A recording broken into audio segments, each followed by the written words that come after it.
Bismillahir Rahmanir Rahim. With God's name, the merciful benefactor, the merciful redeemer. We want to welcome you to our weekly Talim public address here at Masjid New Africa Center for Human Development. And today's topic is your community is a garden. Your community is a garden.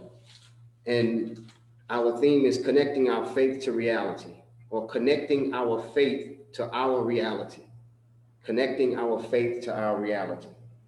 I want to begin by first explaining a little bit about the objective of Masjid New Africa Center for Human Development here in Hitchcock, Texas, Galveston County. The purpose of our program on Sunday is to fulfill an obligation as stated in our mission statement, which our mission, if you allow me to read, it says, our mission is simply to make a moral contribution to improving the universal condition and quality of life for all individuals in this community setting through the process of education, conversation, and cultivation of human excellence and potential for the progressive development, or for our progressive development. So in our mission, one of the processes that we agreed to utilize as a tool for helping to build up our community is one of the tools that we use every day, and that's the tool of conversation. In my opinion, there's not enough conversations that are taking place between thinkers in our community when it comes to us developing solutions to solve problems. Every problem in our community, or should I say, every challenge was meant to be every challenge was meant to be met by a solution. As my late mentor, Imam Qasim Ahmed, rahimullahi alayhi, may Allah's mercy be upon him, may he be forgiven for his trespasses and rewarded for his excellent deeds and granted a high station in the paradise. I remember him sharing with us, a group of us, a concept on how we should approach the challenges in our community. He said, every problem is an opportunity to challenge it. Every problem is an opportunity to challenge. And he called it POC, POC. And when he was sharing it with us at the time, of course, there's always things going on in your community. There's always multiple challenges that are existing with people that you care about and within your community. And just him sharing that concept with me at the time, what I took from it was that we shouldn't become overwhelmed with just the challenges. And oftentimes we become overwhelmed with the challenges because they come one after the other, one after the other, one after the other. And we don't see a break in between. It's just a constant flow of things happening.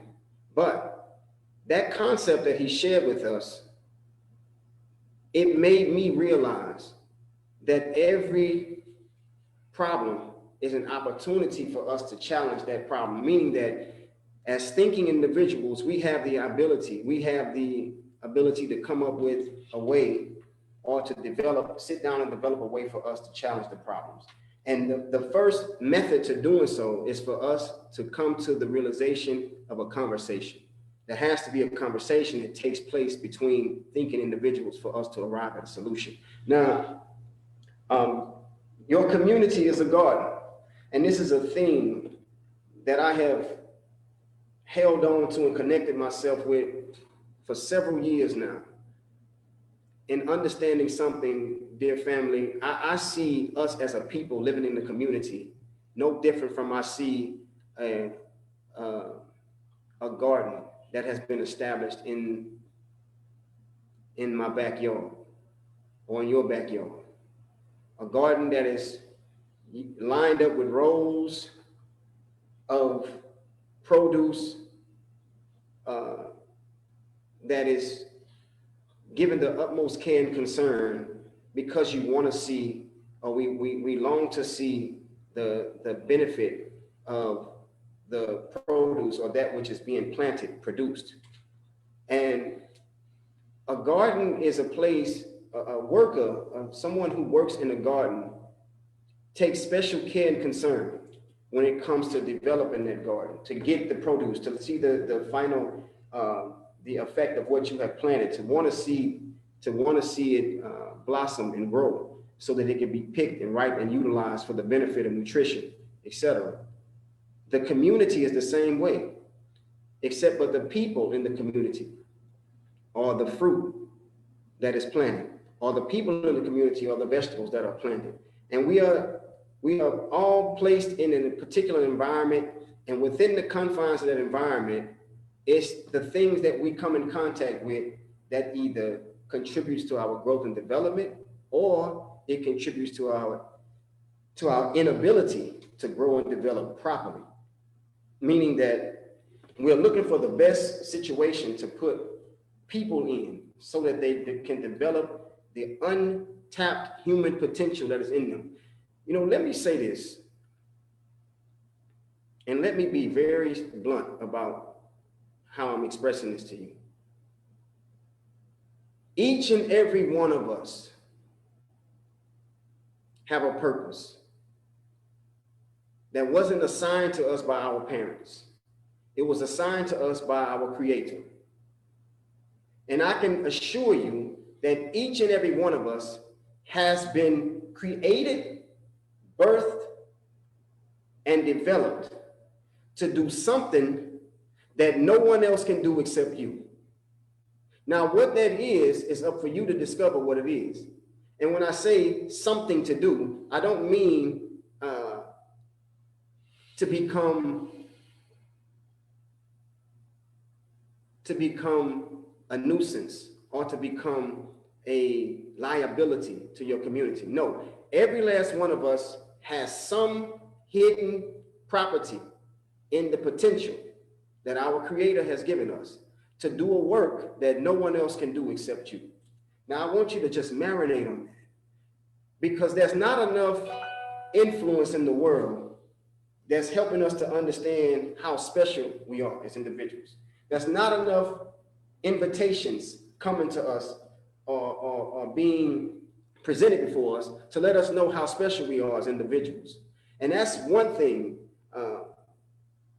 When we are not made to believe or encouraged, can I say encouraged to believe or inspired to believe that we can become so many things, among the many things, we can become so many great things.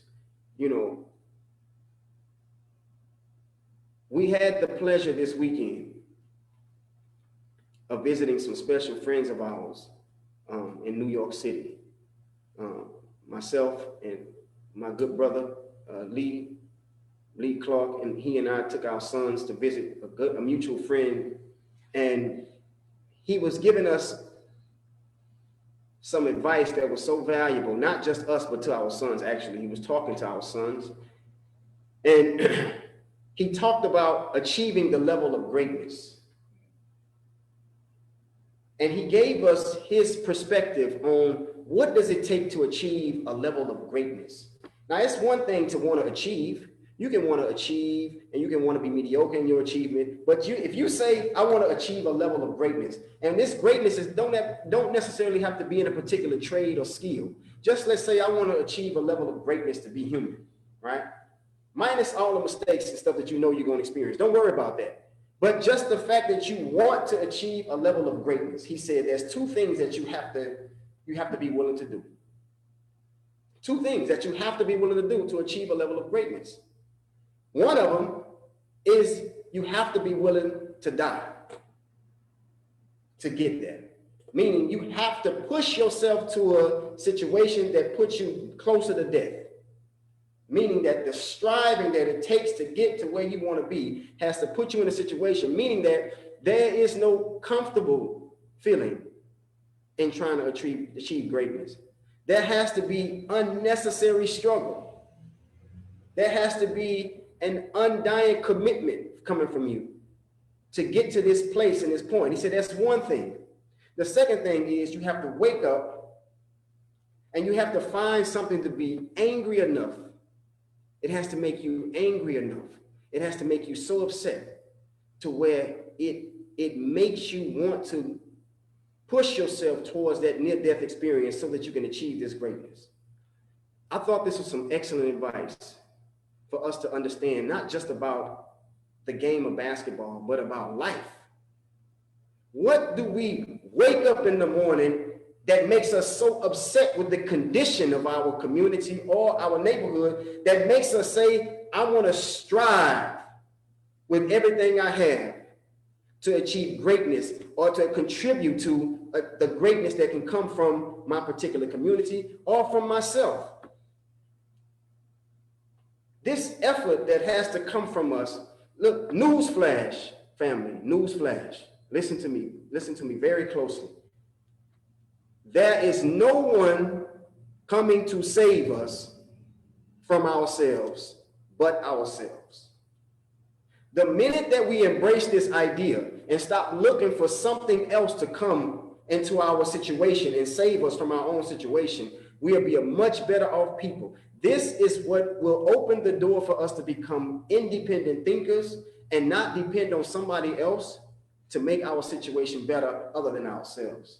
This is very important for us to understand. But there's many things that have been put in place that prevents us from thinking this way. And inshallah, God's will, we will begin to, as a community, begin to have conversations about how we can best educate ourselves and cultivate ourselves into becoming more assertive in actions that will bring about for us progress. You know, the great freedom fighter, Frederick Douglass. Frederick Douglass said, I prayed for 20 years before I realized that I was not praying with my legs. He said, I prayed for 20 years before I realized I had to start praying with my legs. What Frederick Douglass was communicating to us, the great thinker, the great liberator and thinker, Frederick Douglass, may God be pleased with him. He said that he said he prayed for 20 years. Okay, it's coming back to me. He prayed for 20 years, but he didn't get an answer for his prayers until he started praying with his legs. That's what he said. So I had misquoted that. So the great Frederick Douglass, he said, I prayed for 20 years and I didn't receive an answer until I started praying with my legs. Dear people, this is a lesson from the great liberator in our history, Frederick Douglass, the slave who was taught the generous act of reading. And the generous act of reading for him lit a fire in his soul and his spirit that caused him to raise himself and others up from slavery. And he became one of the most prolific pioneers and abolitionists of the slave era. I prayed for 20 years and my prayers were not answered until I started to pray with my legs. This is a very powerful quote from Frederick Douglass. So our community, dear family, is a garden. It's to be looked at as a garden. And I like to use these analogies because it gives us it gives us an option of how we can approach the idea of developing and cultivating ourselves. Just look at what you do with a garden. Just look at what a gardener does to develop a garden. It gets attention.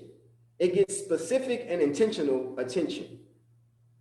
And its development is characterized by, you know, the outer environment has a lot to do with the garden.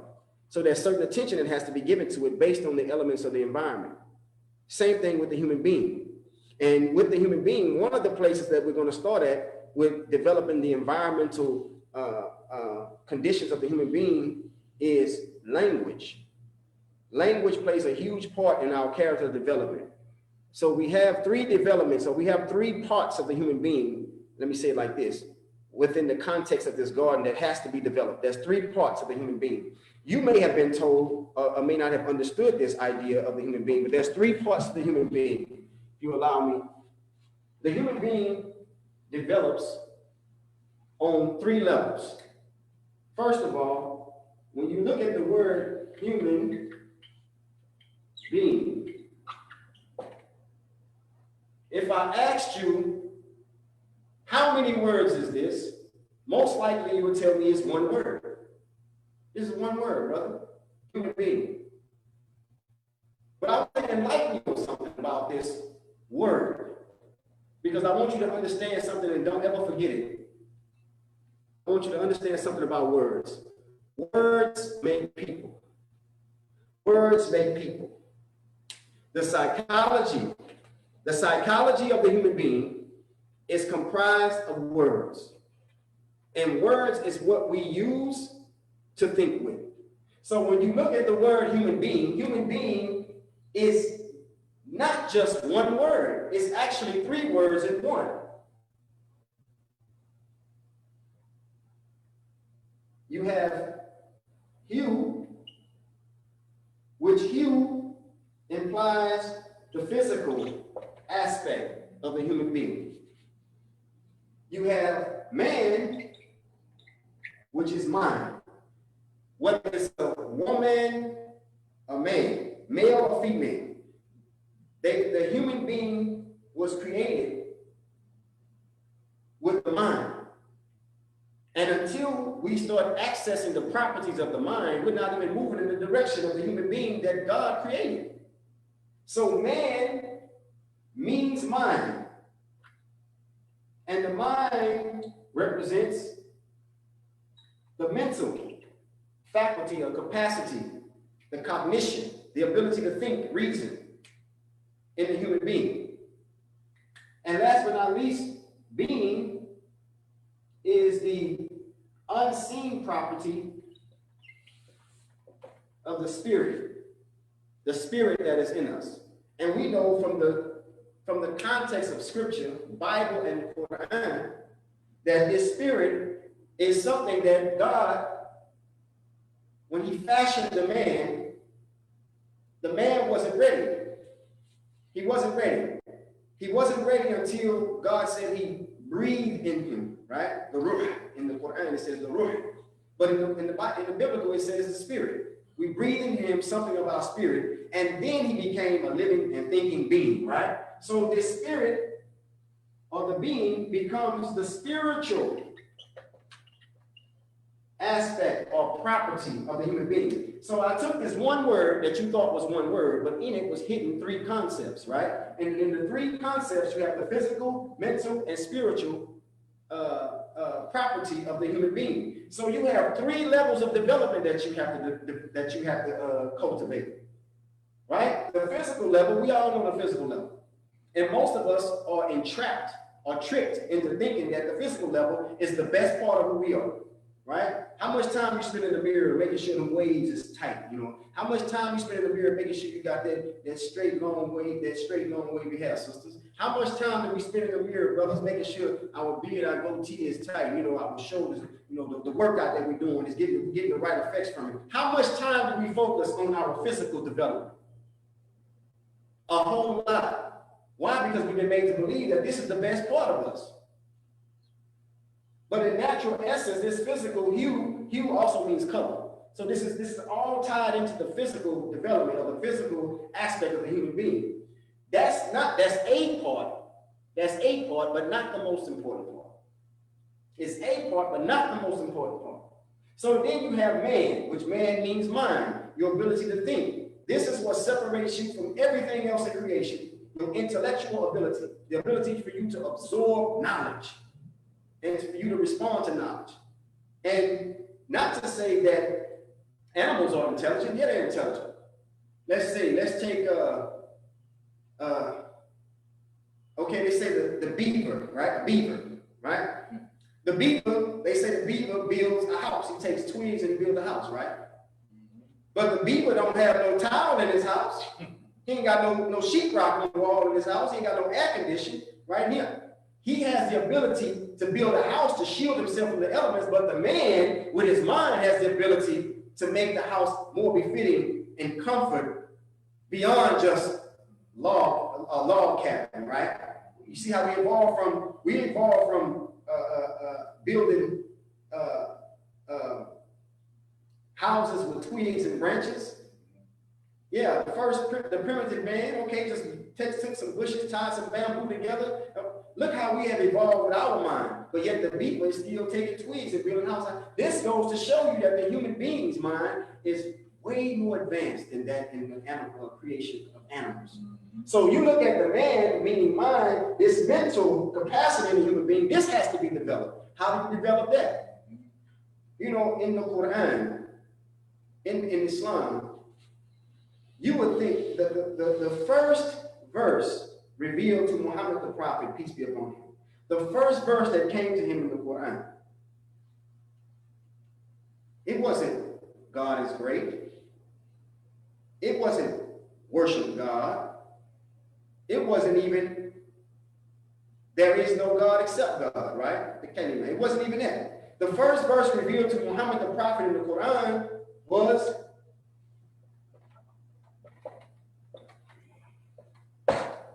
read. Read.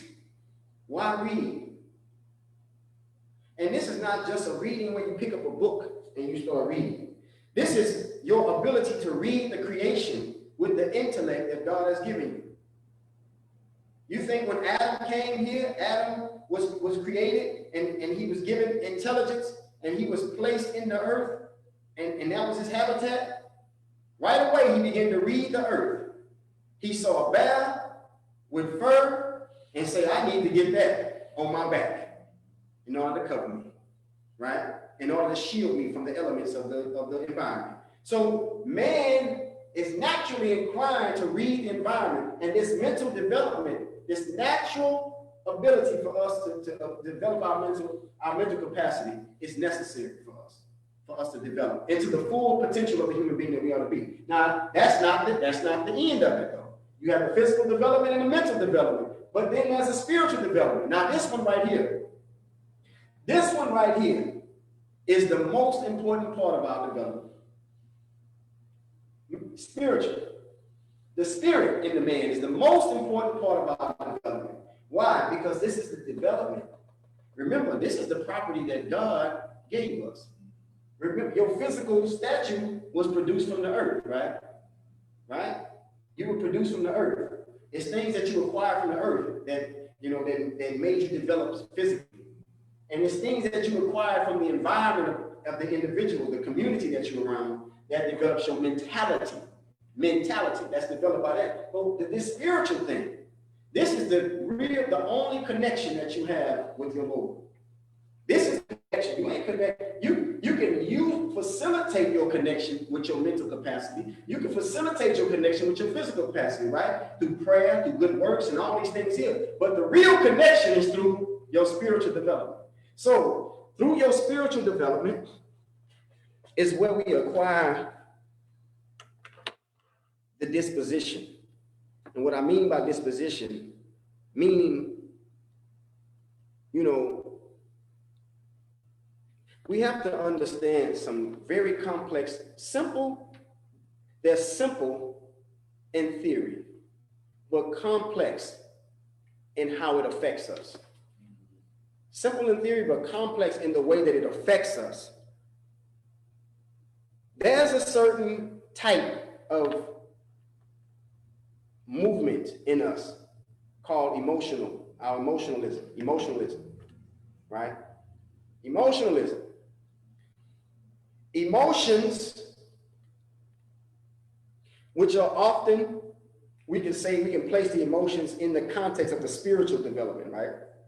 It is a property of the spiritual aspect, our emotions, because we don't see them. If I told you to draw a set of emotions on a piece of paper for me, you'd have to draw them through the expression of the human experience. Otherwise, you couldn't draw it. But there's something that has been happening or taking place amongst us as human beings, brothers and sisters, dear family, that we really have to observe. We really have to monitor these things, because there are natural properties that we have, these natural properties, these natural developments that we have could be misled and underdeveloped. They could be misled and underdeveloped, meaning that you could be, something can be, information can come to you to say, hey, this contributes to your physical development. And all the while it can be taken away from your physical stature. It could be harming you and not helping you. Same thing with mentality. Information can be coming to you to poison your mind, right? To trick you or to manipulate your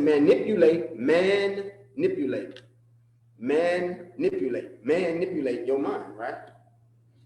And you also have things that will come into your spiritual development to corrupt it and not give it its freedom. Your spirit has to have the freedom to connect with God who created it. Once we become conscious of our design and how our Creator developed us, we become more of an advocate for our own development. We become more of an advocate for our own independent development, and we become more concerned and cautious with the depreciation of that development. So before we conclude, I want to make 2 points. I want to make a point to my community right here in Galveston County. I want to address something about Black Lives Matter. Black Lives Matter. I have been getting some comments on our page on what is our position on Black lives. I have a position on Black lives, and it's a very rational and reasonable position. And for once, I had to look at it and say, am I approaching this Black Lives Matter through the context of emotionalism, or am I approaching it through the context of intellectualism?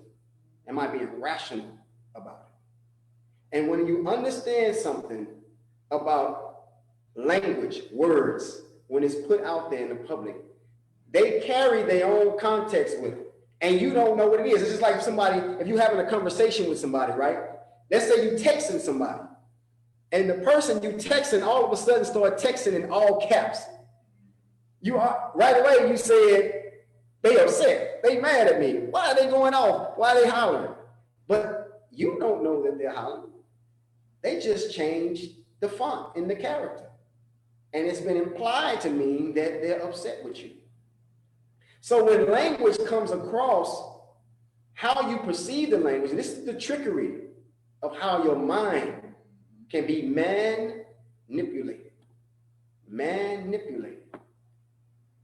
I can throw some words out there to you, and depending on how I pitch them, or how I say them, or what my body expression is when I give them to you, they can be perceived a specific way without me telling you what I mean when I communicate this to you. So getting back to Black Lives Matter, I know it's a big debate. You have African Americans, Black people in this country advocating for Black Lives Matter, and then you have people saying, well, all lives matter. Well, that's true, all lives do matter.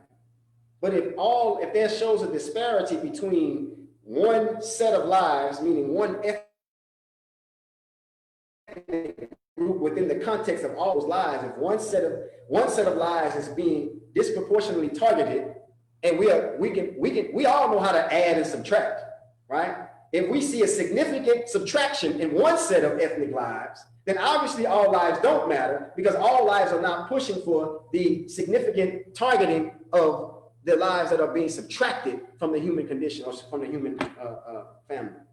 But anyway, this is what I want to say about Black Lives Matter, and I'm speaking specifically to Black people, African American people, my people, especially my people right here in Galveston County. I'm not an advocate of cliche terms. What I look at is, and this is our topic, our subtopic, Our subtopic or our theme is connecting our faith to our reality. If you believe in something, then you should want to see it produced in the reality. If you believe in something, then the product of what you believe in should be produced within the context of that reality. So Black Lives Matter. I'm with that. I have to be. Hey, this is what I want to say to us though, dear people, because I want us to think. Because I see what's been happening. We are not given the opportunity to think. We're just given the opportunity to respond to everything through emotionalism. And that's not going to solve our problems. Emotions were not designed to solve human problems. Intelligence is designed to solve human problems. So for us, this is what I want us to think about. This is our homework, God willing. I want you to think about it. Don't respond. Don't feel some type of way. Oh, he talking about black. No. Humble yourself and think. If Black lives matter, then why don't they matter to Black lives? And until Black lives matter to Black lives don't matter. If you understand what I'm saying, Black lives have to matter to Black lives first. From what has transpired in my community over the last few days, the young men that have lost their life right here in Galveston County, where's the Black Lives Matter movement? Why aren't we flooding the streets? Why does it have to be national recognition for Black lives to matter in Black communities where Black lives live? Look, nobody is coming to save us. Stop looking for somebody else coming to save us, dear family. We have to be willing to save ourselves. And this is why I partner with the 409 Action Network, which is a group of community individuals and for the people who find the tendency to criticize. I want to say this. For those of us who are working for solutions, ignore criticisms. They just slow you down and distract you. They just slow us down and distract us. Now, we may not find the solution today or tomorrow or next week or next month or even next year. We may not. But I can promise you this. The human being, the way that God created the human being, as long as we're persistent and consistent, the solutions will come. So we just have to humble ourselves and recognize that we're all in this thing together. And the energy that one can spend criticizing, that same energy can be spent working towards how can we fix this problem? How can we fix these challenges? Do I want Black lives to matter? Of course. And see, the Black lives that connected my faith to reality, how do I want to help Black lives? I don't need a shirt. I don't need a banner. All I need to know is where's the community at that we need to go to work in? Is this it right here? Okay, this is the block right here. Is that the neighborhood? Is that the community? That's the one? That's the one. Okay, let's go, brothers. Sisters. You know, the 409 Action Network that we formed right here in Galveston County, you know, before we formed, that was nothing. So you got to give props. If nothing was there before, don't criticize what is being formulated to try to eradicate these issues in our community. They are fixable. We cannot be defeated by the issues that are affecting us in our community. Nothing can be done. We have been created to do something that nobody else in the universe can do except you. And that's how special you have to see yourself. But no one of us is more important than all of us. It takes all of us. So if you want to be a participant, I encourage you, if you want to participate, you know, we have a few community events coming up. And we really need the participation of everybody in the community, you know, to just make a contribution. Make a contribution. And because, you know, I want to motivate you. I want to inspire you. But I don't want to just leave you motivated and inspired. Frederick Douglass said, I prayed for 20 years till I realized my prayers were not being heard until I started praying with my legs, which means he had to start putting in the work. You want a garden? Oh, yeah, I want a garden. I think a garden would be beautiful back there. Well, you got to get to work in that garden. You can't just allow rain to fall on it, and every now and then you go out there and pull a few twigs out of there, pull a few, No, you have to get to work in the garden. The garden requires attention that you have to give it, just like our community. There's certain attention that has to be given to it. The Quran has a verse in it, a very popular verse that says, never will God change the condition of a people until they first change that which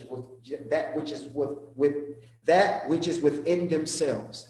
Never will God change the condition of a people until they first change that which is within themselves. This is in the Quran, chapter 13, verse 11. I pray that something that was said here today can benefit you or somebody else. But know that we're here, Masjid New Africa, we're here as contributors to our community. We're not separating ourselves from the community. We're not saying we're going to be a masjid or mosque, or we're just going to practice Islam and do our own thing. No, we're going to get in the fight, because that's what we've been doing. Brothers who are responsible for, I follow upon the heels of the great J.J. Shabazz, Jama Jihad Shabazz. May God be pleased with him, grant him mercy, and place him in the paradise with those who he loved the most. I'm following up on the heels of a 40-something-year-old prayer that was made by a man who influenced me so much so that when I did accept Islam, I didn't become a Muslim to look like an Arab or become a Muslim to adopt another ethnic culture. I became a Muslim to have the tools to come back to be able to help my community. So with the addition of the contribution that we're making to the community, it's in a collective effort. So we don't come to make ourselves independent. We come to make ourselves a part of the collective movement to solve these problems in our community. So with that, we thank you for your time. We appreciate you every Sunday. God willing, 12:45, our public address. Our theme is your community is a garden. Think on that. Your community is a garden. And we want to connect our faith to our reality. If you believe that we deserve better, then let me see you getting out here to work to make your community better. With that, we leave you as we came with a beautiful and universal greeting of peace. Assalamu alaikum.